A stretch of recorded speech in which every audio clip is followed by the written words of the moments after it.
Together, growing in faith, changing communities. Makadunyiswe uJesu Kristo ngegama likayise benendodana nomoya ocwebileyo. Musa wenkosi yethu uJesu Kristo, uthando lukaNkulunkulu uyise, ubuzalwane ngomoya ocwebileyo makube kini nonke. Namhlanje thandwa zami ngifisa sifunde incwadi yevangeli likaJohannes isahluko sesishaka lombili, ivesi lama-21 kuze kuba 30. Kulo nkathi uJesu wathi kubaFarisi, ngiyamuka mina niyakungifuna nokho niyakufela ezonweni zenu. Lapho ngiyakhona mina nina ningefike khona. AmaJuda abesethi, konje uza kuzibulala yini? Ngoba ethi lapho ngiyakhona nina ningefike na. Wathi kuwo, nina nivela ngaphansi, mina ngivela ngaphezulu. Nina ningabomhlaba, mina angisiye owalomhlaba. Ngakho-ke ngithe kini niyakufela ezonweni zenu, uma kambe ningakholwa ukuthi nginguye, niyakufela ezonweni zenu. Base bethi kuye, ungubani wena? uJesu wathi kubo, khona okwempela ngabe ngisakhulumelani nani na? Yebo, kuningi engabe ngikukhuluma ngani kini, nginijezise ngakho, kepha ngingothumileyo, ongithumileyo uneqiniso, nengekuzwile kuye ngikhuluma emhlabeni. Bona baqondanga ukuthi unguNkulunkulu, ambize ngokuthi uyise. uJesu wayesethi kubo, uma seniyiphakamisile indodana yomuntu, niyakuqonda ukuthi nginguye, nokuthi angizenzeli lutho ngokwami, kanti ngikhuluma njengoba uBaba engifundisile, ongithumileyo ukimi. Kangishiyi ngedwa, kodwa ngihlezi ngenza lokhu angithume kona. Abaningi bakholwa kuye ngalezi zinkulumo ayezikhuluma. Thandwa zami, iyangithinta le nkulumo, iyangimangaza futhi uma ngiyibuka ukuba uJesu uqhubeka ekhuluma nalabantu, kodwa abayiqondi lemfihlakalo. Abayiqondi lemfihlakalo ukuthi kahle kahle ungubani. Bafuna ukwazi, bafuna kodwa iyabageja.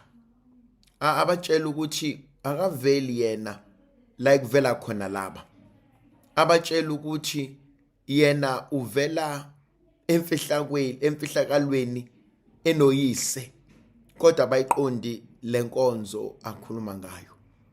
Mhlawumbe kumina kufika inkonzo yokuthi isitalo somuntu asisoze saqonda konke. Angeke futhi sazi konke ngawe, ngoba sazi konke ngaso. Kodwa ibalekile inkonzo yokuthi ngiyaqondani ngongithumileyo. Ngiyaqondana ukuba isabelo sami siphi. Ngiyaqondana ukuba ngibizelwe ntoni. Ngiyaqondana ukuba ngingubani emazulwini. Ngoba leyo nkonzo ibalekile. Kubalekile ukuziqonda ukuba ubani. Kubalekile ukuzazi ukuba ubani. Kubalekile ukuqonda okubizelwe kona. Ukuthi kona konke Nkosi ngifundise iqiniso. Ngifundise ukwenza kahle. Ngifundise ukuhamba ngokulungileyo. Nkosi, yona ntoni ongibizela yona na? Yabona thandwa zami, lento ibaleke kumuntu ukuba ake ubuze ukuba ngizokwenzana empilweni yalomuntu. Lenkonzo engibizelwa kuyona, lesabelo enginikezwa sona, ngibizelweni empilweni kaSibanibani. Ikuphi uNkulunkulu afuna ukwenza ngami? Ikuphi uNkulunkulu afuna ukuphetha empilweni yami? masike sayiqonda leyo kuningi okuhle esiyakubona. Khona ivesi elingithintayo, uma indodana yomuntu seyiphakanyisiwe niyakuqonda ukuthi nginguye. Uma sengiphakamisiwe khuluma ngokufa kwakhe, ukuthi kuningi engingakuboni okwamanje. Sihlala ndawonye, sijwayelene mhlawumbe khona ngesintu abantu abathi usibanibani bokwazi ngami sengafa, boqonda ngami sengafa. Yabona khona omunye umuntu mawubuka impilo yakhe uzumqonde kangcono ekufeni kwakhe. La ubuza khona abantu ukuthi kanti hlobo nuni lo muntu ebesinalo, kahle kahle ubani lo?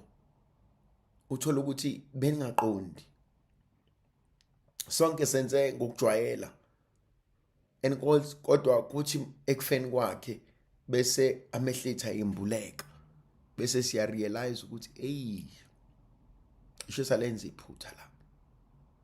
Khona abantu abanjalo ababukeka bedelelekile emehlweni abantu, ababukeka bengelutho emehlweni abantu, kodwa kuthi ngokufika kwegrasi likaNkulunkulu bese kuyasusa kanje inkungu, bese kuyasuseka nje ulwembu, bese siyabona ngendlela ejulileyo.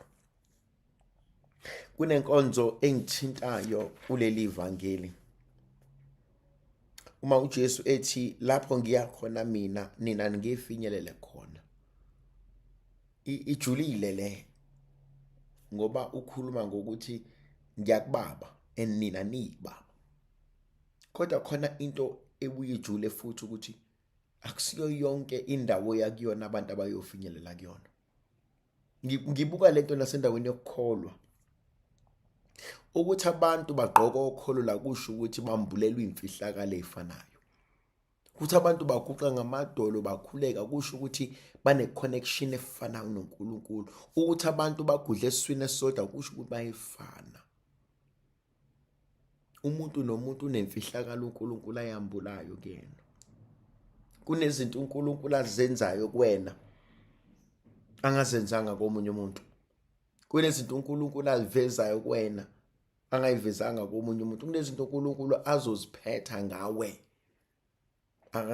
akazudinga omunye umuntu ukuthi lezo zinto zenzeke, except ukuthi zenzeke kuwena. Angithinta mina leyo nto. And kwesinye isikhathi asiboni kanjalo, iyasigeja ngoba sifuna ukufana nosibanibani. Sifuna uNkulunkulu enze lokhu kuthina akwenzile usibanibani, bese siyagejeka ukuthi kodwa kusona nje isabelo sakho, kodwa kuyona nje inkonzo obizelwe yona, kodwa kuyona nje into yakho le osuyifuna njengamanje. Bona bathi konje uthe uza kuzibulalana ngoba phela uthi ngesifike khona. uJesu angisho ukuthi ngizoyibulala, kodwa ngithe wena ukwazi ukuba la. And dedelani nibuka uNkulunkulu ezambula uma ngisakhuluma leyo nkonzo, ukuthi oyitshela wena ukuthi uza kuba ikona awukwazi ukuqhosha ngakho, ngoba kakade umuntu esikwazi ukuqhosha ngaye uNkulunkulu. uJesu ngiyakutshela nina niyakufela ezonweni zenu ngoba anikholwa ukuthi ngivela kuBaba. Niyakufela emanyaleni enu ngenxa yobukhuni bey'nhliziyo zenu. Niyakufa nihlupheka ngoba iy'nhliziyo zenu ziyaswela ukubuyela uNkulunkulu ihlale khona. Khona izwa alithinta ngalo uJesu methi khona okwangempela ngabe ngisakhulumelani nani, kuningi engabe ngikhuluma ngani kini, kodwa kungani ukuba nkusho, ngoba akukho enizokukholwa. Leyo nto uyizwa nakumzali methi ngiyafisa mntanami ukukwambulela okuningi, ngiyafisa mntanami ukwabelana nawe okuningi, kodwa awukho ready, kodwa awukakhulu ngokwanele, kodwa awiqondi lento eyenzeka nobizela ukuba yenzeke empilweni yakho. balekile leyo nkonzo ukuthi ngiyaqondana ukuthi hlobonuni lomuntu engibizelwe ukuba ngibe uyena. Ngiyaqondana ukuba uNkulunkulu yini aseyenza manje empilweni yami. Indlovukazi Yesu la ibenathi sibuso sizivikele isikhanyisele sinika amandla nomusa nothando likaNkulunkulu ngoyisene indodana nomoya ocwebileyo. Amen.